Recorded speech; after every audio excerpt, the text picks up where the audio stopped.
आदरणीय रामचंद्र बाबू जदयू से अलग हो गए। अभी आप देख रहे हैं कि 3 आयोग का गठन हुआ, एक भी मुस्लिम कार्यकर्ता नहीं है। भाजपा हिंदुत्व के मुद्दे पर चलती है लेकिन प्रतिनिधि नहीं मिल रहा है, तो ठगा महसूस हम लोग कर रहे हैं। आने वाले दिन कि भाई हम लोग वोट देने का काम करते हैं, उससे न हमारा बेनिफिट हो रहा है, न हमारे समाज के जो लीडर लगे हुए वर्कर हैं किसी भी पार्टी में उसको फायदा हो रहा जा रहा है, तो कहीं ना कहीं ठगा जा रहा है, ठगा महसूस हो रहा है। कि सन्नी जी, अब मैं आपको बता दूं, मैं भी पसमानदाई समाज से हूँ और आयन समाज से, अति पिछड़ा समाज से। बिहार में जब भी चुनाव होते हैं तब अल्पसंख्यक वोट बैंक यानी मुस्लिम वोट बैंक काफी निर्णायक हो जाता है। अभी जो उपचुनाव हुए हैं या हो रहे हैं, इसमें अल्पसंख्यक वोट बैंक की काफी अहमियत बढ़ जाती है। 2020 के चुनाव को अगर आपने देखा तो सीमांचल का वो क्षेत्र मुस्लिम वोट बैंक के लिए काफी चर्चा का विषय बना। बिहार में नई पार्टी आई, ओवैसी की पार्टी, और 5 विधायकों को जिता कर ले जाती है। ऐसे में सवाल ये उठता है कि बिहार के जो नेता हैं उन पर से अल्पसंख्यकों का भरोसा उठ चुका है या उन पर विश्वास नहीं हो रहा है। तो हमारे साथ मौजूद हैं सरफराज अहमद, पिछड़ा आयोग के सदस्य भी रहे हैं और अभी आरसीपी सिंह यानी पूर्व केंद्रीय मंत्री और पूर्व जदयू के राष्ट्रीय अध्यक्ष आरसीपी सिंह के साथ है, उनकी टीम में सक्रिय सदस्य हैं, लगातार काम कर रहे हैं। जानने की कोशिश करेंगे, अल्पसंख्यक तबके से आप आते हैं और मेरा सवाल अल्पसंख्यक को लेकर ही होगा, इसलिए कि जिस समाज के आप हैं पहले उसकी ही बात कर लेते हैं। आपको लगता है कि उचित भागीदारी आपको मिल पा रही है बिहार में, बिहार की सरकार में? नहीं, अभी तो नहीं मिल पा रही है। जैसा कि मैं देख रहा हूँ, लगातार जो हमारे समाज, मुस्लिम समाज का प्रतिनिधित्व घटता ही जा रहा है। पहले 1985 में सबसे ज़्यादा विधायक 34 हुआ करते थे, दिन बर दिन घटता ही जा रहा है। उसमें हमारे समाज का भी दोष है और हमारे समाज से जो वोट लेते हैं, जो कहते हैं कि हम, मेरा समाज, अल्पसंख्यक समाज पर मेरा अधिकार है और अल्पसंख्यक समाज हम ही को वोट दे, तो उनके अंदर भी कमियां हैं कि वो उस हिसाब से अपना जो है मुस्लिम प्रतिनिधित्व नहीं दे पा रहे हैं। और मेरा मुस्लिम समाज भी है कि अपनी हिस्सेदारी का मांग नहीं करते हैं और ऐसे ही उनको वोट देते हैं। एक सवाल आपसे रहेगा कि बिहार में जो सरकार में दल है जी, खुद को सेकुलर बताते हैं, नीतीश जी भी कहते हैं कि मुस्लिमों का वोट उनके साथ है, लालू जी का तो समीकरण ही है। पहले लालू जी पर चर्चा कर लेते हैं। आपको लगता है कि ये MY समीकरण उनका कारगर है, मुस्लिमों का फायदा हो रहा है? नहीं, देखिए, वो तो दावा करते हैं। आरजेडी के जो नेता हैं आदरणीय लालू प्रसाद जी, वो लोग, उनकी जो पूरी टीम है, वो लोग दावा करते हैं कि मुस्लिम समाज मेरे साथ है, लेकिन इस तरह की बात नहीं है। मुस्लिम का वोट हर समाज, हर पार्टी को मिलता है, मिलते आ रहा है। हम लोग जदयू में थे तो पूरी बिहार में कोशिश करके, घूम करके लोगों को समझाने का काम किए। 20 से 25-30%, कहीं 40% भी वोट देने का काम किया मुस्लिम समाज। अभी आप चर्चा कर रहे थे कि हैदराबाद से जो ओवैसी साहब की टीम आई है, उनको भी वोट देने का काम किए। तो ऐसी बात नहीं है कि एक ही पर निर्भर है, लेकिन ज़्यादा तो मास वोट तो उन्हीं को मिल रहा है। तो चाहिए कि आरजेडी जो नेता हैं उनको चाहिए कि अल्पसंख्यक समाज से ज़्यादा हिस्सेदारी दे उनको, विधानसभा में, विधान परिषद में, लोकसभा में, जी। ताकि इस समाज का भी विकास हो सके। आप जदयू के सदस्य रहे हैं, जदयू के लिए आपने काम किया है, क्या वजह हुई कि आपने जदयू छोड़ दिया, आरसीपी के साथ हो लिया? जदयू तो अल्पसंख्यक मुस्लिमों को अपना हित ऐसी बताती है, खुद को बताती है कि हम मुस्लिम वोट बैंक के मालिक हैं, मुस्लिमों को बिहार में हम तवज्जो देते हैं। देखिए, सबसे बड़ा कारण है कि हम लोग 20-22 बरस से जदयू में थे। अल्पसंख्यक संगठन का कोई नामो निशान नहीं था। जी। 2010 में सलाम साहब को अल्पसंख्यक प्रकोष्ठ का अध्यक्ष बनाया गया, तो मैं उनके साथ पूरे बिहार घूमा और समाज में जाकर के प्रचार प्रसार करने का काम किया और वोट का रेशियो बढ़ा है, इसका फ़ायदा जदयू को मिला। 20% 30% तक चला गया था, लेकिन पाला जो बदलने के वजह से फिर मुसलमान भाग गए। इनका जो है वोट बैंक कम हो गया, मुसलमानों का पकड़ कम हो गया जदयू का। मतलब बार बार ये भाजपा राजद कर रहा है, इसकी वजह से? हाँ, इसकी वजह से लोगों में मायूसी के भाई कभी इधर जाते हैं, कभी उधर जाते हैं, तो लोगों में उदासीनता तो होता ही है। कहीं एक जगह आप नहीं रहते हैं, कभी इधर चले जाते हैं, कहीं इधर चलाते हैं, तो परेशानी तो है समाज में भी, तो जिसकी वजह से इनका जो है पकड़ कम हो गया अल्पसंख्यक समाज से। क्या लगता है कि जनता दल यूनाइटेड से आप लोग अलग हुए हैं, टीम बनाकर घूम रहे हैं, लगातार चर्चा है कि पार्टी बनेगी, तो उस पर तो हम चर्चा नहीं करेंगे, इसलिए कि कई बड़े नेताओं ने आरसीपी सिंह के जो साथ है, खुद आरसीपी सिंह ने कहा कि समय आने पर बताया जाएगा। आपको लगता है कि आरसीपी सिंह के साथ अल्पसंख्यक वोट बैंक जाएगा? जरूर जरूर।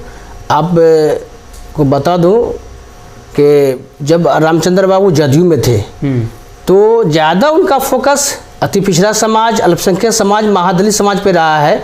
चूँकि इनकी वोट बैंक ज़्यादा है तो इनका हमेशा इन समुदाय के बीच में ज़्यादा पकड़ रहा है। कार्यकर्ता को भी जगह देने का काम किया। 2014 में मुझे भी आयोग में मेंबर बनने का मौका मिला और दलित समाज से भी उन्होंने जब मुख्यमंत्री से कह करके सभी जाति के लोगों को हर आयोग में देने का काम किया। अल्पसंख्यक समाज जितने भी आयोग का गठन हुआ 2014 में 15 में, तो एक एक अल्पसंख्यक समुदाय के लोगों को, कार्यकर्ता को उसमें एडजस्ट करने का काम किए। लेकिन जब आदरणीय रामचंद्र बाबू जदयू से अलग हो गए, अभी आप देख रहे हैं कि 3 आयोग का गठन हुआ, एक भी मुस्लिम कार्यकर्ता नहीं है, तो मुस्लिम वर्कर कहाँ जा रहा है? हमारा निराशा है, मुस्लिम वर्करों में भी है। तो इस पर जो है सोचना चाहिए। हमारे जो मुस्लिम कार्यकर्ता किसी भी पार्टी में, उसको भी सोचना चाहिए। हमारे अल्पसंख्यक समाज के लोगों को भी सोचना चाहिए कि भाई हम लोग वोट देने का काम करते हैं, उससे ना हमारा बेनिफिट हो रहा है, ना हमारे समाज के जो लीडर लगे हुए वर्कर हैं किसी भी पार्टी में उसको फायदा हो रहा जा रहा है, तो कहीं ना कहीं ठगा जा रहा है, ठगा महसूस हो रहा है। अच्छा, भारतीय जनता पार्टी को लेकर चर्चा होती है, सभी दलों की हमने तो चर्चा कर ली कि भाजपा हिंदुत्व के मुद्दे पर चलती है, भारतीय जनता पार्टी उस तरीके से चलती है और जिसकी वजह से मुस्लिम वोट बैंक भाजपा में नहीं सट पाता है।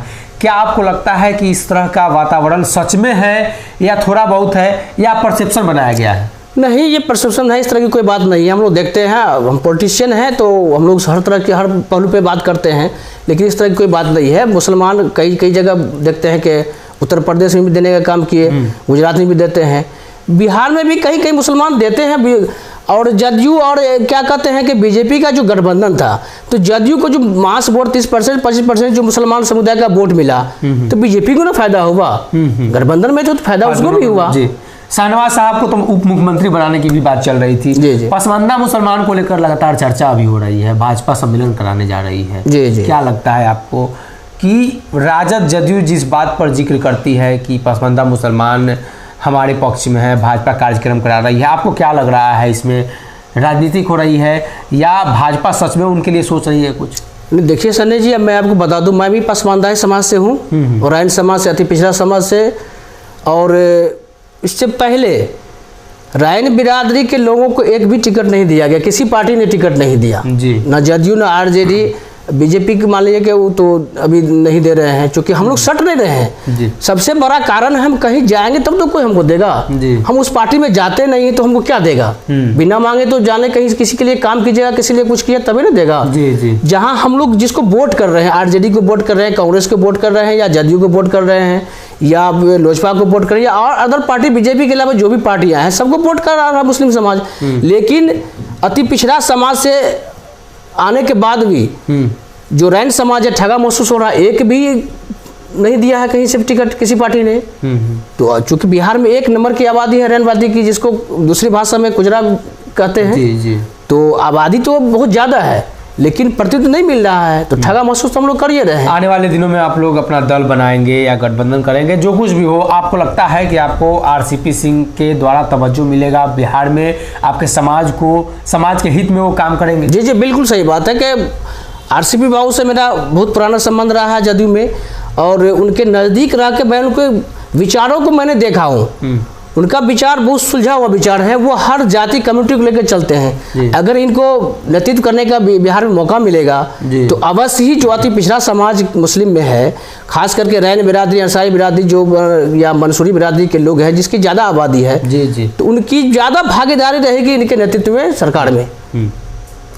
तो हमारे साथ थे सरफराज अहमद जी, थे जनता दल यूनाइटेड के सदस्य भी रहे हैं, पिछड़ा आयोग के सदस्य भी रहे हैं, पूर्व केंद्रीय मंत्री आरसीपी सिंह का बिहार दौरा है और इनके क्षेत्र में जब दौरा हुआ था तो 7 से 8 हज़ार लोग आए थे और काफ़ी प्रभावशाली वो कार्यक्रम रहा, जिसके बाद चर्चा होने लगी। मूल तौर पे मधुबनी से आते हैं और उस क्षेत्र में इनकी पकड़ है। इनका साफ मानना है कि मुसलमानों के साथ, अल्पसंख्यकों के साथ जो बिहार में दल है जो उनका वोट लेती है वो ठग रही है, और समाज को ये सोचना होगा कि आखिर आपको फ़ायदा कहाँ होगा।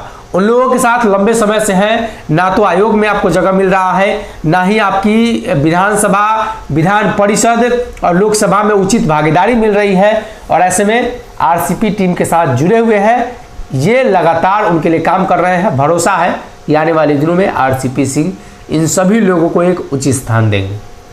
वीडियो पसंद आई और वह बिहार के राजनीति और बिहारियत से सरोकार रखेनी तो सब्सक्राइब बटन दबा के चैनल के सब्सक्राइब कर ली।